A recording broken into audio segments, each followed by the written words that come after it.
Virginie Puchot, bonjour.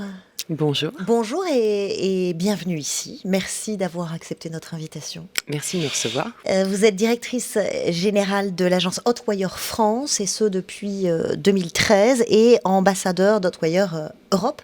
Alors, si on vous a invité, c'est parce qu'on a envie d'explorer avec vous le terrain de la communication digitale, et Dieu sait si c'est important en ce moment, puisque on va voir ensemble que tous les codes sont évidemment bouleversés, et puis tous ceux qui nous écoutent et qui nous regardent aujourd'hui se demandent comment parler à leurs collaborateurs, comment parler aux réseaux sociaux, comment parler aux clients, et pour dire quoi.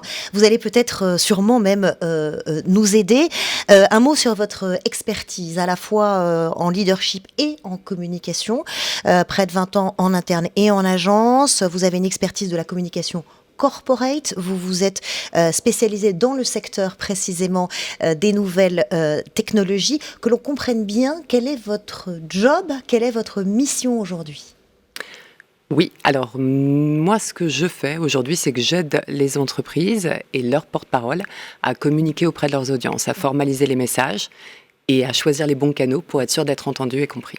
Alors justement, on va voir comment ces dirigeants, ils ont une problématique. Ils viennent vous voir et ils se tournent vers vous pour trouver les bons messages, les bons médias. Comment vous identifieriez justement ces besoins ? Quels sont leurs besoins ? Qu'est-ce qu'ils vous demandent ? Alors, les entreprises peuvent avoir différents types de besoins. Il peut y avoir des besoins et des problématiques qui concernent purement leur vente de leurs services ou de leurs biens. Il peut avoir un besoin d'expansion à l'international. Il peut avoir des besoins de séduire des investisseurs pour accélérer la croissance de l'entreprise, que ce soit lever des fonds ou que ce soit accompagner des nouveaux statuts. Il peut y avoir besoin de communiquer pour rassurer des audiences internes, les collaborateurs, c'est aussi un élément très important de notre travail.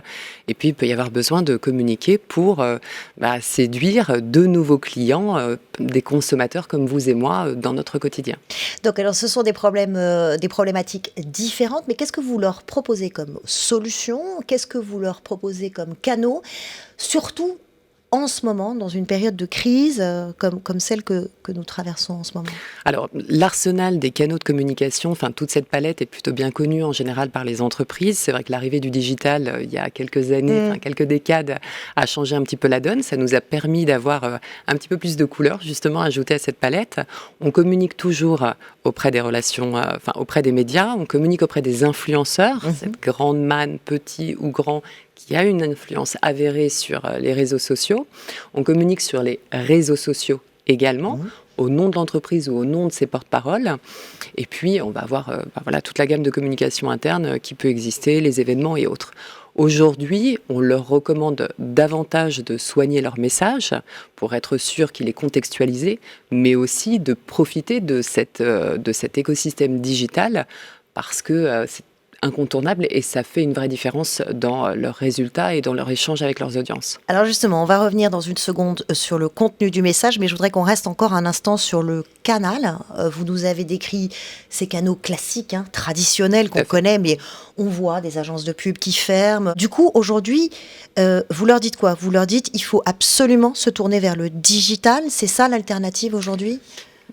Alors, c'est une des alternatives. Ce que je vois, moi, au quotidien, c'est que c'est la première fois dans ma carrière, ça fait un peu plus de 20 ans que je fais ce métier, qu'en cas de crise, en situation de crise, les entreprises ne coupent pas leur budget communication de la même manière qu'auparavant. On a coutume de dire que l'une des premières branches à couper quand on doit faire des économies dans l'entreprise, c'est la com.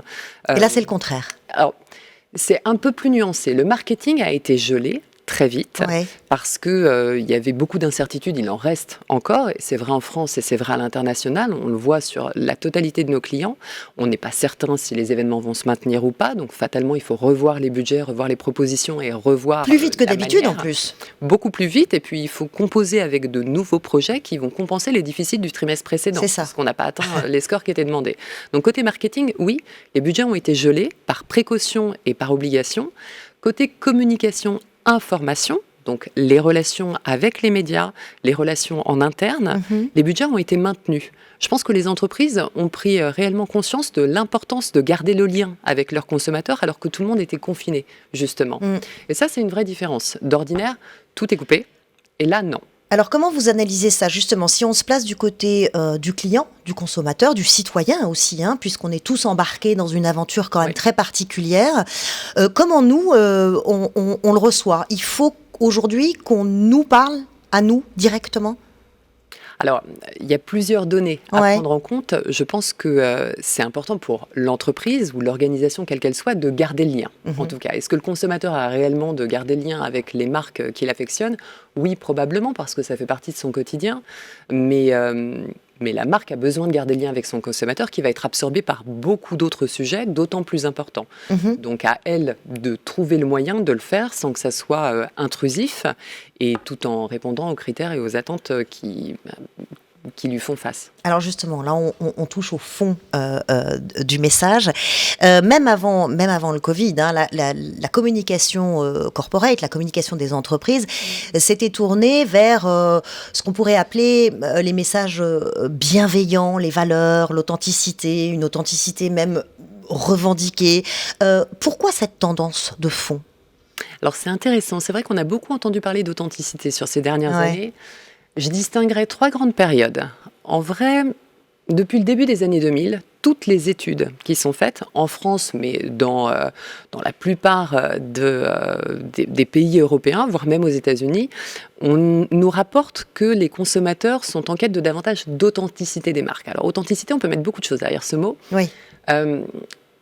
Ma lecture, c'est qu'au début des années 2000, elle cherchait davantage des entreprises qui communiquaient plus vrai, moins mercantile, de manière moins fantasmée, des choses qui correspondaient plus à leur quotidien, à la réalité des besoins de tout un chacun. On est arrivé ensuite dans une période qui a été très marquée, et on oublie vite, mais qui a été très marquée par les scandales de l'industrie agroalimentaire. Je pense à la vache folle, par exemple. Il fallait rassurer. Il fallait rassurer, mais il fallait surtout dire la vérité, être transparent. Voilà, on était dans un besoin d'avoir la traçabilité. C'était le mot magique à l'époque. Ça a vraiment demandé aux marques d'avoir cette responsabilité de communiquer de manière responsable, certes, authentique, oui, bien sûr, mais surtout de le faire de manière transparente. Donc, et aujourd'hui, pouvoir dire. Aujourd'hui, on entre dans une ère, on est entré, avant la crise sanitaire actuelle, dans une ère où on nous demande du sens. Les réseaux sociaux ont amené ça aussi. On a personnifié l'entreprise et les marques où on a remarqué qu'on va interpeller la marque et on va lui demander d'avoir une opinion sur ce qui se passe, sur des mouvements sociétaux. C'est plus ancré dans la société. C'est des enjeux sociétaux que les marques doivent intégrer. Oui, c'est une vraie transformation. On se rend compte qu'il y a des consommateurs qui vont décider de plébisciter ou de boycotter une marque parce qu'elle n'a pas pris les bonnes décisions ou elle n'est pas conforme à leurs valeurs d'un point de vue éthique. Alors, il y a la loi Pacte qui est passée par là. Entre-temps, c'est le plan d'action pour la croissance et la transformation des entreprises. Je le rappelle brièvement pour ceux qui nous écoutent. Elle a pour but de reconnaître les engagements environnementaux, sociaux des entreprises avec une obligation d'avoir une mission. Comment ça a été accueilli, perçu et intégré par les marques? Est-ce que ça a eu un réel impact? Alors, c'est intéressant. Je pense qu'au début, je pense que les marques sont très en défiance par rapport à ça parce que ça leur demande énormément de travail. Aujourd'hui, de s'engager sur les secteurs RSE, enfin sur tout le domaine RSE, c'est compliqué parce que ça demande un investissement financier d'abord. Mais ce qu'implique la loi Pacte, c'est également donc d'avoir cette mission, cette raison d'être. Alors c'est facultatif, mais c'est un travail très engageant. Si je vous demande aujourd'hui quelle est la raison d'être de votre entreprise, vous verrez que la réponse, elle n'est pas si évidente que ça. À formuler de manière simple, c'est compliqué. C'est compliqué pour toutes les entreprises. Donc, ça demande un travail de fond auprès des communicants qui est un travail de longue haleine, et aujourd'hui, en raison de la crise et en raison de cette quête de sens de la part des consommateurs, le top management est redescendu un petit peu et travaille de plus en plus sur ces messages. Donc oui, elle commence à s'en soucier réellement. La loi a été promulguée en 2019. Mais là, on commence réellement à avoir de plus en plus d'entreprises qui nous disent « Est-ce qu'on peut retravailler nos messages pour s'assurer qu'on a du sens ?» Alors, elle s'en soucie, sauf que nous, consommateurs, on peut avoir l'impression que c'est un peu tout le temps la même chose. À la fois sur le canal, c'est-à-dire qu'on est bombardé de messages digitaux dans tous les sens, à la fois sur le message, cette raison d'être, cette authenticité. On se dit, d'abord, on n'est pas dupe, et on se dit... Ils font tous la même chose. Comment aujourd'hui une marque peut se différencier et aller vraiment toucher son client? Alors, J'ose espérer qu'ils ne font pas tous la même chose. Et je suis pas tout à fait d'accord. Ils font pas tous la même chose. Je pense que quand on a l'impression que les entreprises communiquent toutes de la même manière parce qu'elles veulent cette espèce de label ou de sticker, on est authentique, c'est qu'elles le font mal. En fait, il y a pas d'autre Alors comment alternative à faut-il ça. faire? En fait, il faut réellement regarder quelles sont les valeurs et qu'est-ce qui fait du sens pour l'entreprise. Et c'est une question qu'elles n'ont pas toujours été amenées à se poser. On ne construit pas un label, sinon on a beaucoup critiqué le greenwashing il y a quelques années parce qu'on leur demandait de faire du green, on leur demandait de faire des choses en faveur de l'environnement ou de l'éthique ou de la diversité. Donc on mettait 3 femmes ou on C'est mettait contre-productif. Ça ne fonctionne pas et au contraire, ça va effectivement être contre-productif parce que ça va leur être reproché au centuple. Donc non, il faut réellement porter des valeurs qui résonnent dans l'entreprise et ne pas les créer a posteriori. Pendant cette crise, dernièrement, vous avez relevé une tendance, c'est que les leaders d'entreprise eux-mêmes prenaient de plus en plus directement la parole. Est-ce que vous avez des exemples à me citer et pourquoi ont-ils fait ça? Alors, il y en a de plus en plus, c'est vrai. Il y en a de plus en plus. Il y a beaucoup de dirigeants. D'abord, il y a une mouvance pré-crise qui a conduit et qui a encouragé les dirigeants à être beaucoup plus présents sur des canaux comme Twitter, par exemple. Il y a tout un groupe de CEO qui est très actif sur Twitter. Je pense qu'il y a toujours une espèce de petite réticence à impliquer trop de temps pour une génération qui ne maîtrise pas toujours les outils digitaux. Néanmoins, ils sont de plus en plus nombreux. Ils se rendent compte du retour sur investissement. Il y a un effet compétition aussi, puisque quand il y en a un qui parle, l'autre se met à parler aussi. Oui, parce que l'employabilité, le profil, le réseau qui est créé sur les réseaux sociaux est, dès qu'on a mis le doigt dans l'engrenage, extrêmement séduisant. Après, ce qu'on se rend compte aussi, c'est que la crise nous contraint à limiter notre nombre de déplacements. Et les réseaux sociaux nous rapprochent considérablement les gens. Donc d'avoir non pas une marque qui communique, mais réellement une personne qui l'incarne, qui communique au nom de cette marque, ça a beaucoup plus de pertinence. C'est efficace, ça marche. Vous, en tant qu'agence, comment vous avez, d'abord, comment vous avez gardé la tête hors de l'eau pendant cette crise, et comment vous maintenez le lien avec vos clients? Alors, nous, on a la chance, dans le contexte actuel, de travailler et d'accompagner les acteurs issus du monde des nouvelles technologies ou supportés par le monde des nouvelles technologies. C'est un secteur qui souffre, comme la plupart des secteurs, mais qui souffre moins parce qu'il y a une accélération de l'adoption des nouvelles technologies pour justement pouvoir réagir à la crise qu'on est en train de vivre. Donc nos clients ont moins pâti de la crise. Ils le vivent même parfois d'autres. comme une opportunité, puisque le digital... Il y a une accélération des demandes et effectivement, la difficulté est parfois d'arriver à livrer en temps et en heure. Donc, ils vont avoir d'autres problématiques. Ce n'est pas le cas de tous, mais c'est vrai que ça nous a permis, dans un premier temps, de pouvoir vivre cette crise avec une surcharge de travail et non pas l'inverse, qui est une chance. Après, on a su aussi, on a su aussi entendre les besoins de nos clients de trouver des alternatives. On est dans une situation où on ne peut plus communiquer comme on communiquait pré-crise. La presse ne travaille pas de la même façon, n'est pas concentrée sur les mêmes sujets. Les consommateurs ont changé leurs habitudes, donc il faut trouver... Donc vous dites quoi dans ce secteur des nouvelles technologies à vos clients? Vous leur dites en ce moment, vous leur préconisez quoi? Vous leur dites, il faut dire quoi et par quel biais? Alors, on fait beaucoup de tests, on fait beaucoup d'A/P testing, comme on le dit en développement. Expliquez-nous. En fait, on est dans un monde nouveau. On ne s'est jamais retrouvé dans une situation de communication où les consommateurs restaient chez eux. Pour la plupart, ne prenez plus le métro. Les campagnes d'affichage, ça n'a plus de sens. Aujourd'hui, un consommateur adolescent, il peut être chez lui. Donc il faut aller chez lui. En fait, il faut comprendre comment est-ce qu'il se comporte pour pouvoir être sûr de s'adresser à lui au bon moment et via le bon canal. Quand la plupart des gens travaillent de chez eux, on ne les cible pas de la même manière. Ils n'ont plus les mêmes horaires, ils n'ont plus le même rythme et ils n'ont plus forcément les mêmes centres d'intérêt. Qu'est-ce que vous avez? Vous avez des outils d'enquête, de mesure, pour affiner votre... Bien sûr, on voit très très vite si ça fonctionne ou si ça ne fonctionne pas. On a la possibilité sur les réseaux sociaux de voir très très vite effectivement si on génère du trafic, si on génère des leads, si on a un répondant très rapide. C'est ça qui est magique avec tous les canaux digitaux. En presse, on voit également, nous on interagit en coulisses, donc on échange avec les journalistes. On voit si le sujet prend, s'il est séduisant, s'ils ont envie de le raconter ou pas.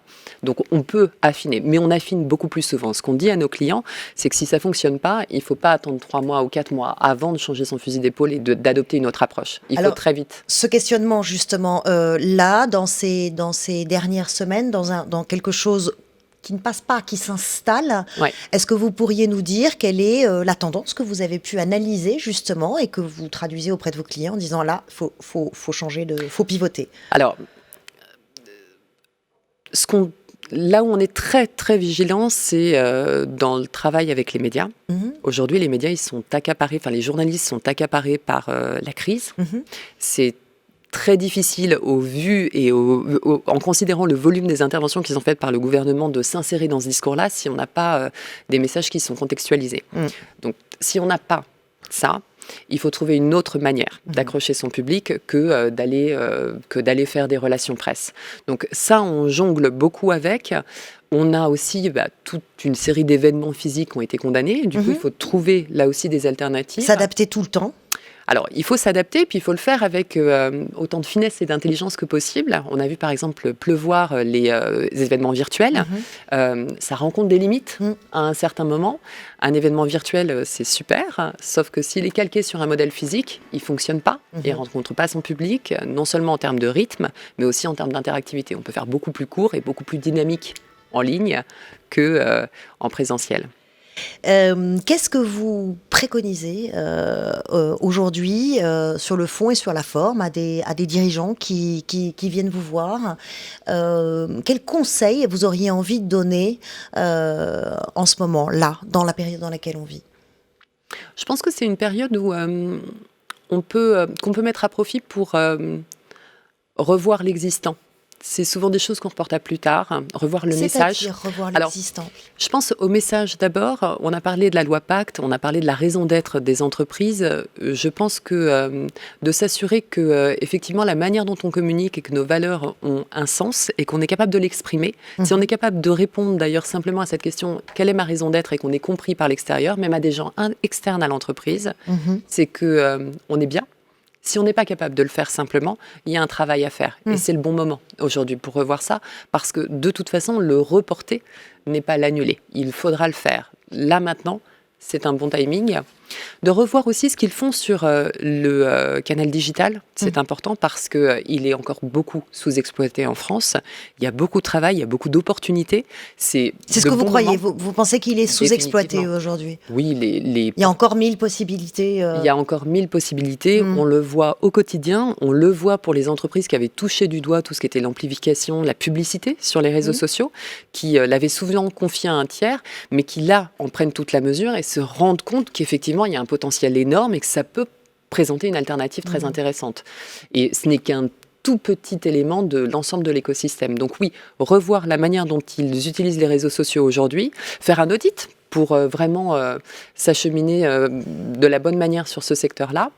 Les audits, c'est une expertise. Il faut des techniciens pour aller chercher. Ils peuvent venir nous voir, on fera un audit. Ils peuvent le faire en interne auprès de leurs équipes digitales aussi. Mais c'est ce que vous leur conseillez. C'est vraiment d'aller plonger. En fait, un audit de fond, ou à minima de se poser la question en disant est-ce que je suis à l'aise avec ce que je communique, le contenu, et auprès de qui. Merci infiniment. Je retiens de ce que vous nous avez dit aujourd'hui qu'on communique pas moins, au contraire, on communique plus, qu'il faut aller chercher le client et notamment les jeunes.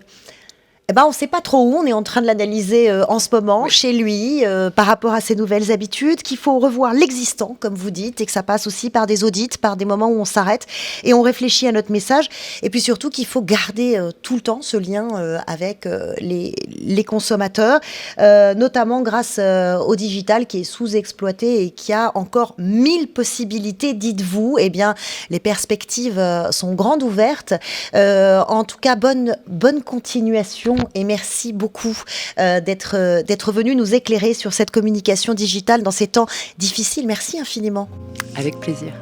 Allez hop, mon JPEG, on se dépêche, on a de plus en plus d'abonnés, il faut que le studio soit nickel pour la prochaine vidéo.